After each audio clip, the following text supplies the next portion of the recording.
오늘 우리에게 주신 하나님의 말씀은 신약성경 마태복음 1장 1절부터 16절까지의 말씀입니다. 마태복음 1장 1절부터 16절까지의 말씀을 이제 봉독하겠습니다. 하나님의 말씀을 경청하십시오. 아브라함과 다윗의 자손 예수 그리스도의 계보라. 아브라함이 이삭을 낳고 이삭은 야곱을 낳고 야곱은 유다와 그의 형제들을 낳고 유다는 다말에게서 베레스와 세라를 낳고 베레스는 헤스론을 낳고 헤스론은 람을 낳고 람은 아미나답을 낳고 아미나답은 나손을 낳고 나손은 살몬을 낳고 살몬은 라합에게서 보아스를 낳고 보아스는 루색에서 오벳을 낳고 오벳은 이새를 낳고 이새는 다윗 왕을 낳으니라. 다윗은 우리아의 아내에게서 솔로몬을 낳고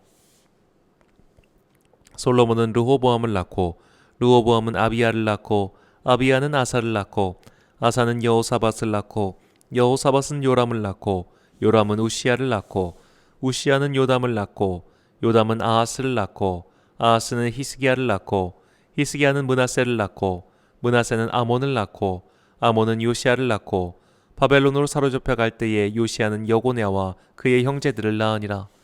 바벨론으로 사로잡혀 간 후에 여고나는 스알디엘을 낳고 스알디엘은 스룹바벨을 낳고 스룹바벨은 아비옷을 낳고 아비옷은 엘리야김을 낳고 엘리야김은 아소르를 낳고 아소르는 사독을 낳고 사독은 아킴을 낳고 아킴은 엘리웃을 낳고 엘리웃은 엘르아사를 낳고 엘르아사는 mat단을 낳고 mat단은 야곱을 낳고 야곱은 마리아의 남편 요셉을 낳았으니 마리아에게서 그리스도라 칭하는 예수가 나시니라. 아멘. 그의 손에 붙들리면이란 제목으로 하나님의 말씀 선포하겠습니다. 시오노 나나미 작가가 쓴 로마인 이야기는 이탈리아 반도의 작은 도시국가였던 로마가 어떻게 대제국을 이루고 마침내 쇠멸하였는지를 다루는 대작입니다. 저자는 기독교의 태동과 관련하여 매우 의미 있는 주장을 합니다. 시오노 나나미는 기독교가 로마 제국의 박해를 받은 이유가 세금 때문이라고 말합니다. 로마 제국의 개국 황제나 다름없었던 율리우스 카이사르는 유대인에게 호의적이었습니다. 그는 팔레스타인 지역의 반란을 제압하면서 그의 정치적 라이벌이었던 폼페이우스가 한 무례한 짓을 개탄했습니다. 폼페이우스는 그 어떤 외국의 침략자도 하지 못한 짓, 또 하지 않은 짓이었던 대제사장만 들어갈 수 있는 지성소를 들어갔습니다. 이것은 유대인들이 당할 수 있는 최대의 모욕이었습니다. 자기 라이벌이 그렇게 했으니 자신은 반대로 해야죠. 그래서 카이사르는 유대인에게 호의적이었습니다. 그리고 유일신을 믿는 유대인과 로마인들의 다신교 신앙관이 서로 다르다는 것을 알았습니다. 정치적 관점으로 볼 때 율리우스 카이사르의 위대한 점은 다름에 대한 인정과 관용이었습니다.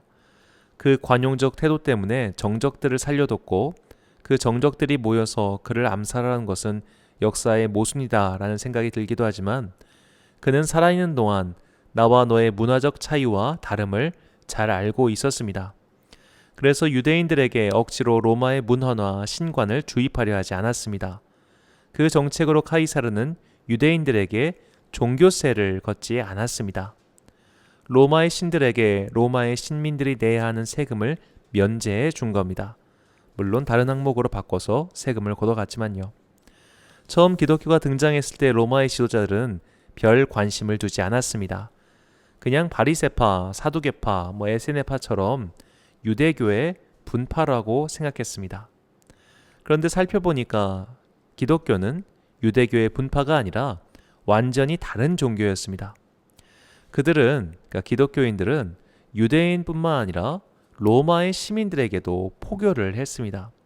그래서 당국자들은 신흥 종교구나. 그럼 세금 면제 혜택은 없어야지. 세금을 내라 라고 합니다. 여기서 기독교인들이 반발합니다. 우리는 로마의 신들에게 세금을 내서 우상 숭배하는 죄악을 저지르지 않겠다라며 행동을 개시하죠. 지금도 그렇지만 세금 안 내면 강제 추징이 들어갑니다. 그래서 기독교인들에 대한 탄압이 시작되었다는 것이 시오노 나나미의 주장입니다. 우리는 유대교와 기독교의 특징이 서로 다른 특징이 무엇인지에 대해서 생각해 봐야 합니다. 그 당시 사람들도 기독교인과 유대교인을 처음에는 구분하지 못했습니다. 그냥 대충 보면 다 비슷해 보였다는 뜻입니다. 세계의 유명한 종교 중 유일신관, 딱 한 분인 신을 모시는 종교는 셋입니다. 유대교, 이슬람교, 그리고 기독교입니다. 유대교와 이슬람교는 굉장히 비슷합니다. 왜냐하면 이슬람의 창시자 모하메드가 그들의 경전인 꾸란을 만들 때 구약 성경을 거의 참조해서 만들었기 때문입니다. 모하메드는 상인이었고 상인 활동을 하면서 여러 유대인들과 기독교인들을 만났습니다. 그때 모하메드는 이미 성경을 알고 있었습니다. 모하메드가 성경을 보니 자신들도 셈족의 후예였습니다. 그리고 아라비아 반도에 살고 있는 자신들이 아브라함의 첫째 아들 이스마엘의 후손이라고 생각했습니다. 그는 자신이 천사 가브리엘의 계시를 받았다고 주장하며 유일신교 사상을 전파했습니다. 그러나 그때만 하더라도 아라비아 반도는 다신교 숭배, 특별히 조로아스터교 숭배가 만연했습니다. 그래서 고향 메카에서 쫓겨났지만 이윽고 돌아와 메카를 정복하고 마침내 이슬람 신정국가를 건설하죠. 모태가 유대교의 뿌리를 두고 있다 보니 유대교와 이슬람교의 문화적 배경은 매우 비슷합니다. 대표적인 예를 두 가지만 들자면 첫 번째, 예배당 들어갈 때 신발 벗는 겁니다. 이슬람교 사원에 들어갈 때 반드시 신발을 벗어야 합니다. 왜냐하면 성경에 그렇게 써 있으니까요. 출애굽기 3장 5절에 보면 하나님께서 모세에게 신을 벗으라라고 명령하십니다. 그래서 신발을 신고 들어갈 수 없습니다. 두 번째로 비슷한 것은 음식입니다. 레위기의 정결법에 따라 철저한 유대인들은 돼지고기도 먹지 않고 비늘 없는 어류도 먹지 않습니다. 이런 정결 예식을 지킨 음식을 코셔라고 합니다. 그런데 이슬람도 똑같은 게 있습니다. 할랄 음식이죠. 의미도 똑같습니다. 둘 다 허용된 이라는 뜻입니다. 율법에 비춰 허용된 음식이 코셔와 할랄이라는 거죠. 이 두 음식은 거의 똑같습니다만 가장 큰 차이는 알코올입니다. 유대교는 알코올에 대해선 이슬람에 비해서 관대합니다. 이슬람은 절대로 알코올은 안 된다고 하죠. 비교 종교학자의 눈으로 볼 때 유대교, 이슬람, 기독교는 뿌리가 같습니다. 그리고 신관이나 신학도 유사한 것이 굉장히 많습니다.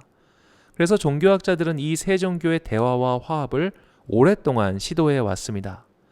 그러나 결정적인 부분에서 이 세 종교는 대화의 광을 건널 수 없었습니다. 바로 예수 그리스도입니다. 유대교 랍비에게 용납할 수 없는 존재는 예수가 아니라 바울입니다. 그래서 기독교란 종교를 세운 것은 바울이라는 말들을 많이 합니다. 그러나 이것은 사실 바울에 대한 공격이 아니라 예수님의 신성에 대한 교묘한 공격이라는 것을 명심해야 합니다. 어느 정도 열린 생각을 가진 유대교 랍비에게는 예수님 또한 율법학자, 새로운 랍비 중 한 사람입니다. 세례 요한도 유대교의 분파인 에세네파 출신이고 예수님도 세례 요한의 제자이기 때문에 에세네파이며 그래서 예수님은 유대교 신자다. 이게 유대교인들의 주장입니다. 이슬람교도 마찬가지입니다. 그들은 모하메드 이전에 위대한 선지자들이 있었는데 아브라함, 모세, 예수다. 그리고 마지막으로 알라의 위대한 뜻을 전해준 선지자가 바로 모하메드라고 합니다. 그리스도인은 말 그대로 예수 그리스도를 믿는 사람들입니다. 그 믿음 위에 교회를 세우셨습니다. 베드로의 고백은 그래서 중요합니다. 마태복음 16장 16절에서 18절 말씀입니다. 시몬 베드로가 대답하여 이르되 주는 그리스도시요 살아계신 하나님의 아들이시니이다. 예수께서 대답하여 이르시되 바요나 시몬아 내가 복이 있도다. 이를 내게 알게 한 이는 혈육이 아니요 하늘에 계신 내 아버지시니라. 또 내가 내게 이르노니 너는 베드로라. 이 반석 위에 내 교회를 세우리니 음부의 권세가 이기지 못하리라. 아멘. 신에 대한 질문 그리고 대답은 예수를 믿지 않는 사람들도 할 수 있습니다. 예수님은 믿지 않아도 신의 존재는 믿을 수 있습니다. 심지어 예수님을 믿지 않아도 구약 성경에 나타난 하나님만 따로 믿을 수도 있습니다. 그게 유대교인들이죠. 그래서 기독교 신앙에서 가장 중요한 질문은 예수님은 누구신가입니다. 우리가 고백하는 사도신경을 봐도 그 분량의 3분의 2는 예수님은 누구신가에 대한 대답입니다. 하나님은 고작 2번의 고백일 뿐이고 성령님은 설명조차 없이 고백만 있습니다. 그만큼 예수님이 어떤 분인지 알고 믿고 깨닫는 것이 기독교 신앙의 요체입니다. 기독교 신자들로 하여금 예수 그리스도의 삶을 따라갈 수 있도록 교육을 위해서 만든 것이 교회력입니다. 국가에서 각종 기념일을 만든 것은 기념해야 할 일을 되새김으로써 한 국가, 한 공동체의 의식을 함양하기 위해서입니다. 마찬가지로 교회가 교회의 달력인 교회력을 만들어서 예수님의 생애를 매해 되새기게 하여 우리가 예수님을 믿는 사람들이며 우리가 따라가야 할 삶의 모범이 바로 저분이구나 라는 것을 교회력을 통해 가르치는 겁니다. 오늘부터 우리는 주님의 탄생을 기뻐하고 주님의 다시 오심을 곧 재림을 기다리는 대림절기를 맞이하였습니다. 교회는 이때 대림절의 촛불을 켜고 예수님의 생일인 성탄절을 4주 동안 기다립니다. 우리는 이 4주의 시간 동안 예수님의 족보에 나타난 여인들의 삶을 통해 예수님께서 이 땅에 오신 의미를 되새기고자 합니다. 마태복음에서 소개하는 예수님의 족보에는 우리가 잘 아는 여인들 5명의 이름이 나옵니다. 다말과 라합, 룻과 밧세바, 마리아입니다. 이 5명의 가장 큰 공통점은 이들이 혈통적으로 혹은 사회적으로 이방인이라는 겁니다. 먼저 야곱의 아들 유다는 아둘람이라는 곳에 가서 가나안 사람 수아와 결혼하고 아들 3명을 낳습니다. 그 아들은 엘, 오난, 셀라입니다. 그리고 그곳에 있으면서 장남 엘을 위하여 며느리를 데리고 왔는데 그녀가 다말입니다. 다말도 가나안 출신이었을 가능성이 매우 높습니다. 라합은 가나안의 입구격인 도시 여리고 출신입니다. 룻은 모압 여인입니다. 우리아나의 밧세바는 우리아 본인의 고향이 햇사람, 즉 히타이트 족속이니 같은 족속일 가능성이 높습니다. 마리아는 갈릴리 지역 출신입니다. 당시 예루살렘 등 큰 도시 출신이 볼 때 갈릴리는 그 별명 자체가 이방의 갈릴리였습니다. 그래서 요한복음에서 나다나엘이 이런 말을 하죠. 갈릴리에서 무슨 선한 것이 나오겠느냐. 이게 그 당시 갈릴리 지방에 대한 평가였습니다.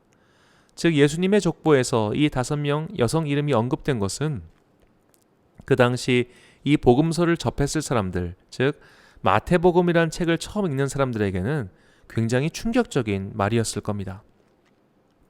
마치 소설가가 책을 쓸 때 첫 문장, 첫 문단에 가장 공을 들이는 것처럼 저자는 아주 공을 들여서 이 족보를 소개하고 있습니다.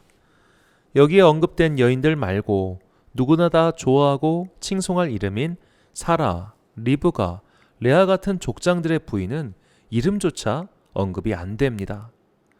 아브라함의 후손들에게 사라는 굉장히 중요한 인물입니다. 성경에서 무덤을 매매한 이야기가 남은 사람은 사라밖에 없습니다. 그것도 굉장히 깁니다. 사라가 묻힌 막벨라 동굴을 정당하게 구입했다는 것, 그리고 그 무덤에 우리의 조상 아브라함도 함께 묻혀 있다는 것이 유대인들에게 오늘날까지도 엄청나게 중요한 의미를 갖고 있는 걸 볼 때 당시에도 더하면 더했지 덜하진 않았을 겁니다. 그런데 지금 예수님의 족보에는 이렇게 민족사에서 가장 중요한 여인, 본받을 만한 여인의 이름은 나오지 않고 온통 스캔들투성인 여인들, 가능하면 언급하지 않고 넘어가면 좋을 여인들의 이름을 쭉 언급합니다. 특히 첫 번째로 나온 여인인 다말은 고대 사회의 이야기임을 감안해도 듣기 참 불편한 이야기입니다. 야곱의 아들 유다에게는 3명의 아들이 있었고 그 3명의 아들의 첫째에게 맺어준 딸이 바로 다말입니다. 그러나 엘은 이른 나이에 죽었습니다. 먼저 창세기 38장 1절을 보겠습니다. 그 후에 유다가 자기 형제들로부터 떠나 내려가서 아둘람 사람 히라와 가까이 하니라. 여기서 그 후란 유다를 비롯한 형제들이 요셉을 노예 상인들에게 팔아버린 후를 가리킵니다. 요셉이 노예로 팔릴 때를 대략 17살이라고 가정합니다. 늦어도 10대 후반이었을 건데 구약 성경에서 그나마 사건과 나이를 잘 알려준 이름이 요셉입니다. 그는 30살에 총리가 되었고 그가 총리가 되자마자 7년 풍년, 7년 흉년이 닥칩니다. 그리고 요셉이 형제들과 다시 마주하는 것은 흉년 2년 차였을 때입니다. 창세기 45장 6절입니다. 이 땅에 2년 동안 흉년이 들었으나 아직 5년은 밭갈이도 못하고 추수도 못할지라. 자, 그렇다면 요셉과 형제들이 다시 마주했을 때는 요셉이 팔려간 시점으로부터 최대 23년이 흘렀을 때입니다. 그런데 창세기 38장을 보면 요셉을 팔아버린 후 유다가 결혼을 합니다.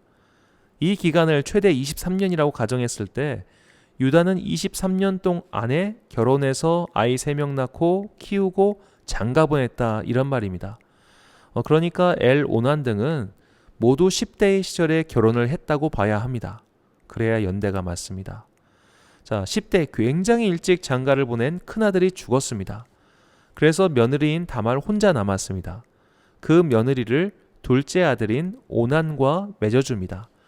이걸 계대 결혼이라고 합니다. 형사 취수제라고도 하죠. 형이 죽으니 형수와 결혼했다는 겁니다. 자, 우리나라에도 고대 부여나 고구려에서도 이런 계대 결혼 문화가 있었다고 합니다. 자, 유목민족 같은 경우 농경민족처럼 뚜렷한 한 지역에서 사람들과 관계를 맺으며 살아가지 않죠. 항상 돌아다닙니다. 그러다 보니 씨족 집단의 연결성, 화합성, 이런 것이 굉장히 중요했습니다. 유목민족에게 여성은 굉장히 중요한 재원이었습니다. 아이를 낳으니까요. 인류가 농경 문화가 보편화되면서부터 남녀 존비 사상이 생겼다고 말할 정도입니다. 오히려 유목민족에서 여성의 지위가 더 높았습니다. 그렇게 귀한 여성이라는 자원을 바깥에 빼앗길 수 없는 겁니다. 그래서 죽은 형의 아내를 동생이 취하여 그 시족을 이어가게 한 겁니다. 나름 합리적인 이유가 있었죠. 자, 이렇게 계대 결혼을 시켰는데 둘째도 그만 죽어버립니다. 자, 이제 남은 아들은 막내 아들 셀라 하나입니다.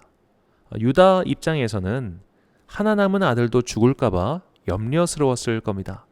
그래서 아직 어리다는 핑계를 대서 일단 결혼을 보류시켰습니다. 약속이 지켜지지 않자 다말은 꾀를 내어 유다를 통해 아들들을 낳았습니다. 그들이 베레스와 세라입니다. 그리고 베레스가 유다 지파의 명맥을 잇는 자가 되었습니다. 예전에 구약학 교수님께서 이런 말씀을 하셨습니다. 본인이 자신이 정말 성경이 정말로 하나님의 말씀이라고 믿을 수밖에 없는 것은 세상 어느 나라 사람들이 자신들의 개국 신화, 개조의 이야기를 이렇게 부끄러운 것까지 다 써놨겠냐, 이거였습니다. 유다의 이야기는 기원전 20세기경에 일어난 일입니다. 단군 왕검이 천부인을 받아 아사달의 도읍을 세우고 그 이름을 조선이라 칭했다 할 때 이야기입니다.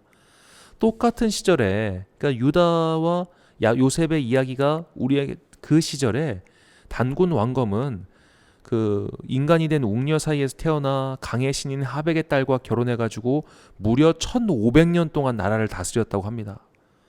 너무나 다르지 않습니까?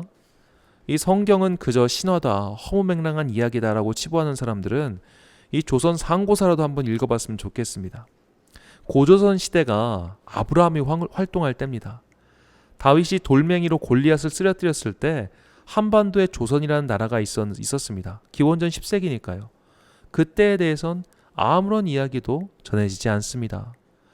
우리가 성경의 이야기를 정말 자주 접하다 보니 현대의 관점에서 생각하는 게 익숙하지만 구약 성경은 사실 우리나라 상고사와 맞먹는 옛날 이야기입니다. 그런 옛날 이야기에 이렇게 꾸밈이 없어도 되는 겁니까? 자기들 조상들이 사실 이런 사람이었어라고 적나라하게 이야기해주는 이 성경책이 어떻게 거짓말로 꾸며낸 이야기겠습니까? 거짓말을 할 거면 좀 멋있게 꾸며야죠. 이렇게 남복이 부끄러운 이야기를 수천 년 동안 전해줬을 뿐만 아니라 심지어 예수 그리스도의 족보에까지 언급함으로 다시 상기시킨 이유가 무엇이었을까요? 예수님의 족보를 언급할 때 예수님과 동시대 인물 중 비교할 만한 사람이 있습니다. 바로 율리우스 카이사르와 그의 오촌 조카이면서 양자인 옥타비아누스입니다. 옥타비아누스는 나중에 로마의 황제가 돼서 아우구스투스라고 칭하게 됩니다. 카이사르의 조상은 로마의 다신 중 하나인 베누스라고 말합니다. 그들의 시작이 그렇게 특별했다는 거죠. 그래서 카이사르 본인도 자신에게는 신의 피가 흐르고 있다고 생각합니다. 카이사르뿐만 아니라 당시 로마 공화정의 귀족이었던 파트리키들은 모두 그렇게 생각했습니다. 자신들에게는 건국의 아버지들, 즉 신들의 피가 흐르고 있다고, 그런 신들의 피를 이어받은 자의 조카였으며 이제는 양자가 된 아우구스투스는 이 세상을 구원할 구세주라고 선전합니다. 이 선전을 당시 사람들은 복음이라고 불렀습니다. 헬라어로 유앙겔리온이죠. 신의 피가 흐르는 율리우스 카이사르의 아들, 로마 공화정을 마감짓고 로마 제정을 세운 최고 군사 지도자, 1등 시민, 위대하고 빛나는 아우구스투스의 탄생과 업적이야말로 그 세계의 복음이라는 겁니다. 그런데 성경은 예수님의 탄생을 복음이라고 소개합니다. 예수님의 족보와 아우구스투스의 족보를 비교해 봅시다. 한쪽은 온갖 잡탕 같은 족보입니다. 또 다른 한쪽은 무려 국가의 창세신에서부터 비롯된 족보입니다. 그러나 그 잡탕 같은 족보의 끝에 예수님이 계십니다. 그리스도, 구원자, 하나님의 아들이 그 잡탕 같은 족보를 통해서 오셨습니다. 이것은 우리에게 두 가지 메시지를 전해줍니다. 첫째로, 우리의 구세주이신 예수님께서는 이런 계보를 통해서 오셨기 때문에 이 땅의 낮은 자들의 아픔을 너무나 잘 아신다는 겁니다. 히브리서 4장 15절 16절입니다. 우리에게 있는 대제사장은 우리의 연약함을 동정하지 못하실 이가 아니요 모든 일에 우리와 똑같이 시험을 받으신 이로되 죄는 없으시니라. 그러므로 우리는 긍휼하심을 받고 때를 따라 돕는 은혜를 얻기 위하여 은혜의 보좌 앞에 담대히 나아갈 것이니라. 아멘. 예수님의 족보에는 물론 왕후장상도 있습니다. 하지만 그들의 이름보다 확실히 눈에 띄는 이 5명의 이름을 통해 하나님께서는 이 땅의 낮은 자들을 살펴보고 계신다는 복음을 우리에게 전해주고 있습니다. 성경은 하나님을 고아와 과부의 하나님이라고 소개합니다. 하나님은 환과 고독한 사람, 늙어서 아내가 없고 남편이 없고 어버이가 없고 자식이 없는 외롭고 의지할 데 없는 처지의 하나님이십니다. 그런 하나님이 왕후 장상의 후손, 로마 황제의 후손, 중국 황제의 후손으로 오시지 않고 문제 많고 탈 많고 이방인에다가 손가락질 받았던 스캔달의 주인공의 후손으로 오셨다는 것은 하나님의 마음이 이 땅의 낮은 자들에게 있다는 증거입니다. 이것이 우리에게 복음입니다.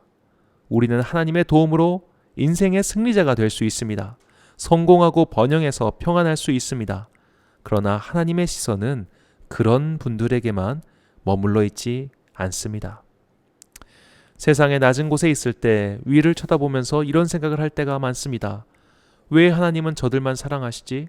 나는 안 사랑하시지? 왜 나는 안 도와주시지? 그런 생각 말입니다.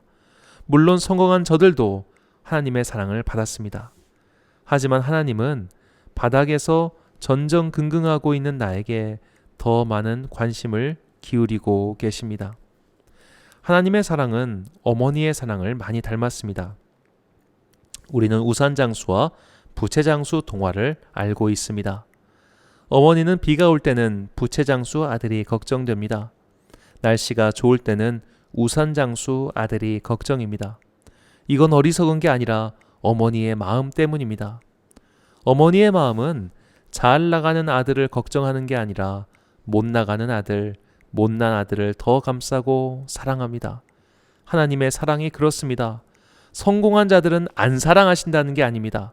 그들은 그들 나름대로 사랑하십니다.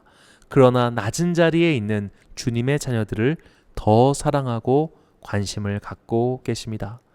그 사랑을 예수님의 탄생 이야기 속에서 이미 전하고 계십니다. 두 번째로 다말이라는 한 불쌍한 여인의 인상을 통해서 회복을 선포하십니다. 아무리 세상의 눈으로 봐도 불행한 인생도 하나님의 손에 붙들리면 너무나 훌륭한 복음의 도구가 된다는 것입니다. 만약 주변에 결혼을 했는데 사별을 2번이나 한 사람이 있다고 생각해 봅시다.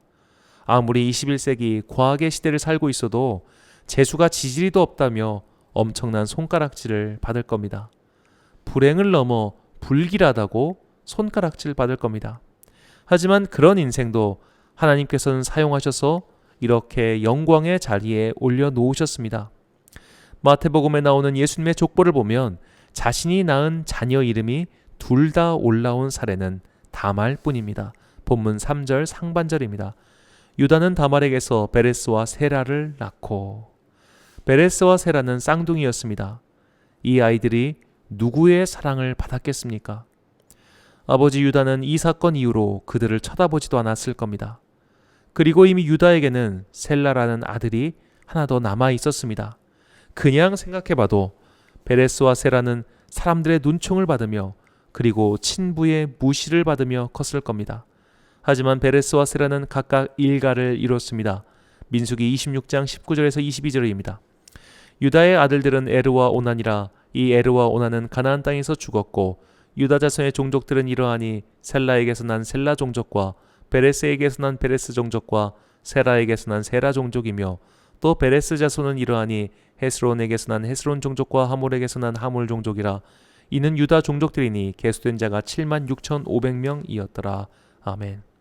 자, 이 문장과 문장 사이에 얼마나 많은 일들이 있었을까요? 다말의 자식들은 모진 세월을 견뎌냈고 마침내 한 지파의 승계자들이 되었습니다. 그뿐만 아니라 한 명도 아니라 2명 모두가 예수님의 족보에 이름을 올렸습니다. 이것이 세상에서 버림받은 것 같아도 주님의 손에 붙들리면 그의 인생을 통해 영광을 받으신다는 복음의 소식입니다. 주님께서는 손가락질 받는 인생들을 사용하셨습니다. 인생의 바닥을 기며 눈물로 바닥을 적신 사람들을 잊지 않으셨습니다. 누구보다도 손가락질 받던 다말이라는 불쌍한 여인을 그냥 두지 않으시고 복음의 계보에 올려두셨습니다. 손가락질 받던 인생이 박수받을 인생이 되었습니다. 이것이 복음의 기적입니다. 그러므로 우리가 진정 기도하고 바라야 하는 것은 인생의 성공 여부가 아니라 주님의 손에 붙들렸는가 여부입니다. 주님의 손에 붙들린 인생은 아무리 주변의 손가락질을 받아도 영광의 도구로 사용하십니다. 그의 인생의 그늘까지도 사용하십니다. 그의 인생의 어둠까지도 사용하십니다. 그의 인생의 상처까지도 사용하십니다. 시편 30편 11절 말씀입니다. 주께서 나의 슬픔이 변하여 내게 춤이 되게 하시며 나의 베옷을 벗기고 기쁨으로 띠우셨나이다. 아멘. 사랑하는 로뎀교회 성도 여러분, 그리고 이 영상을 시청하시는 사랑하는 주님의 자녀 여러분, 오늘은 예수님의 탄생과 주님의 다시 오심을 기다리는 대림절 첫 번째 주일입니다. 주님께서는 오늘 다말의 인생을 통하여 우리에게 말씀하십니다. 세상에서 조롱받는 인생, 손가락질 받던 인생, 바닥을 기던 인생이라도 주님의 손에 붙들리면 영광의 도구, 복음의 도구, 하나님의 도구가 될 수 있다고 말씀하십니다. 높은 곳에 있는 자들을 부러워하지 마십시오. 화려한 영광을 받고 있는 이들을 부러워하지 마십시오. 예수님 당시 가장 화려한 자, 가장 위대한 자, 가장 훌륭한 자 아우구스투스를 구원자라고 말했지만 그를 통해 구원을 받은 사람은 한 명도 없습니다. 형편없는 족보, 손가락질 받던 인생들이 나열된 족보, 그 족보의 끝에서 사람들의 멸시와 조롱 끝에 돌아가신 예수 그리스도를 통해 온 인류가 구원받을 영광의 문이 열렸습니다. 이것이 하나님 나라에 들어간 사람, 주님의 손에 붙잡힌 사람이 얻을 축복입니다. 교회력으로 새해의 시작입니다. 믿음의 새해를 시작하며 올 한 해 동안 더욱 그리고 진실된 주님의 도구가 되길 결단하십시오. 믿음의 자리를 저버리지 않고 힘써서 이것을 지키겠다고 다짐하십시오. 지금은 비록 보잘것없어 보이는 이런 인생이라고 할지라도 주님께서는 그의 손에 있는 우리의 인생을 복음의 도구로 사용하실 것입니다. 그런 아름다운 인생으로 사용받는 여러분과 제가 되시길 주님의 이름으로 축원합니다. 기도하겠습니다. 사랑과 내가 풍성하신 아버지 하나님, 빛나는 인생을 살고 있는 사람들을 보며 질투한 적도 있었습니다.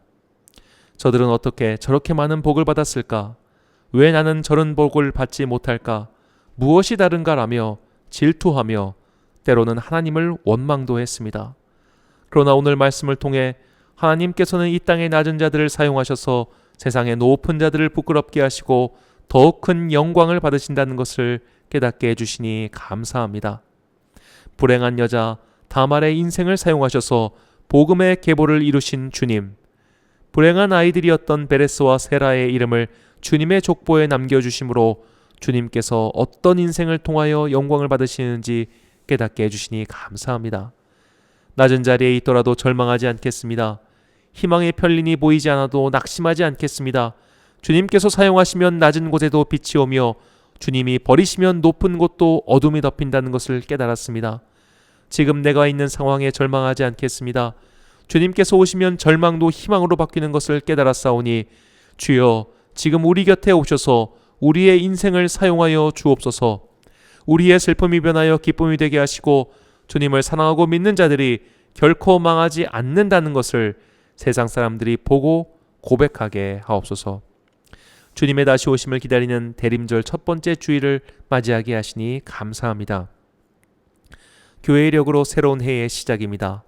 이 새해에는 우리가 더욱 주님을 닮아가고 또 주님의 손에 붙잡힌 인생이 되어 하나님 나라의 도구로 쓰임받게 하옵소서. 주님께서 다시 오실 그날까지 인생의 어느 자리에 있든지 포기하지 않고 주님을 바라보며 기도하는 성도가 되게 하옵소서. 이 모든 말씀 진실로 이 세상의 구세주로 복음으로 오신 예수 그리스도의 이름으로 기도합니다.